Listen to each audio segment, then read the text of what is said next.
Bonjour à tous, je suis Sébastien Bellet, chirurgien urologue et andrologue à Paris, et je vais vous parler aujourd'hui de la période qui suit la mise en place d'un implant pénien.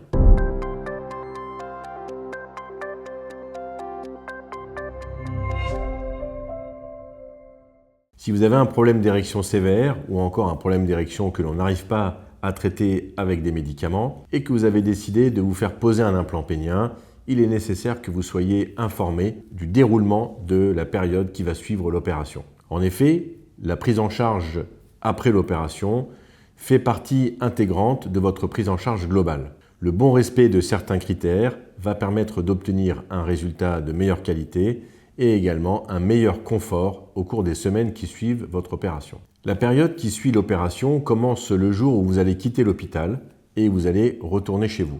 Cette période d'une quinzaine de jours va devoir être la plus calme possible. Il est nécessaire pour cette raison de faire vos provisions avant de vous faire opérer afin de ne pas avoir besoin d'aller faire vos courses alimentaires pendant cette période.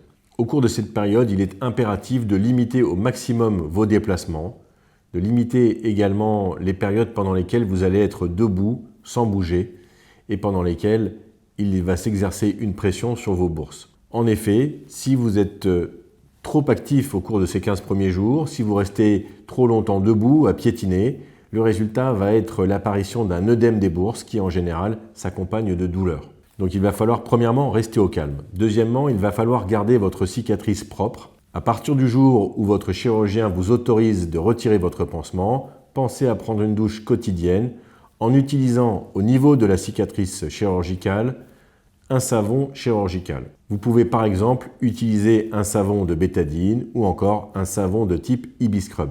Pensez à laver votre cicatrice avec ce savon, mais également votre nombril et la raie des fesses, qui sont deux zones qui sont des zones dans lesquelles les bactéries ont tendance à se multiplier et qui sont des réservoirs pour une éventuelle infection. Concernant le reste de votre corps, utilisez votre savon habituel afin de ne pas dessécher votre peau outre mesure.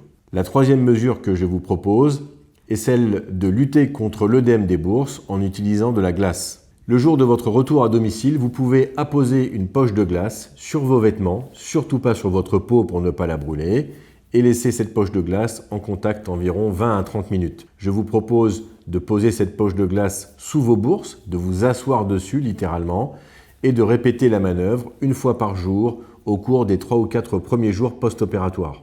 Le résultat est une lutte contre l'œdème sans avoir recours à des traitements anti-inflammatoires ou à des traitements antalgiques. Une remarque concernant l'utilisation de la glace: il ne faut donc pas utiliser la glace au contact de votre peau pour ne pas vous abîmer la peau, et il ne faut pas non plus utiliser la glace en excès.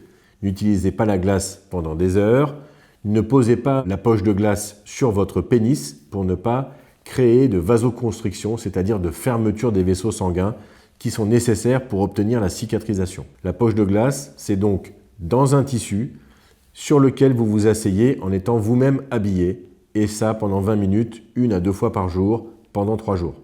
Pas plus. Je vous conseille par ailleurs de porter des sous-vêtements bien ajustés, jour et nuit, au cours des premières semaines, et ce, là aussi, afin de limiter la sensation de lourdeur des bourses qui est associée aux douleurs.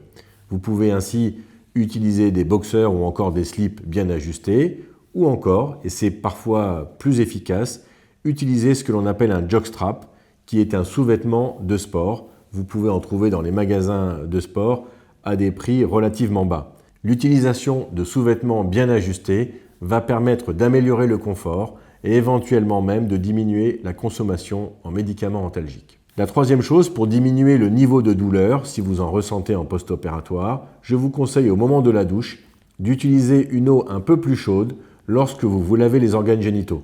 L'utilisation d'une eau tiède un peu plus chaude au niveau des organes génitaux va en effet entraîner une relaxation de vos tissus et vous allez constater immédiatement une diminution de la gêne, voire même des douleurs. Par ailleurs, votre chirurgien va vous prescrire des médicaments, des antibiotiques le plus souvent, qu'il va falloir prendre dans leur totalité selon sa prescription, mais également des antalgiques. Pour que ces antalgiques soient efficaces, pour que ce traitement de la douleur soit efficace, il faut le prendre de façon systématique et non pas uniquement au moment où vous ressentez la douleur. Dans ce cas, la prise va prendre du temps à être efficace et vous allez souffrir. Conclusion, au cours des premières semaines, utilisez les médicaments comme ils sont prescrits par votre chirurgien en respectant scrupuleusement sa prescription. Ensuite, lorsque les 15 premiers jours seront écoulés, vous allez revoir votre chirurgien plus ou moins rapidement.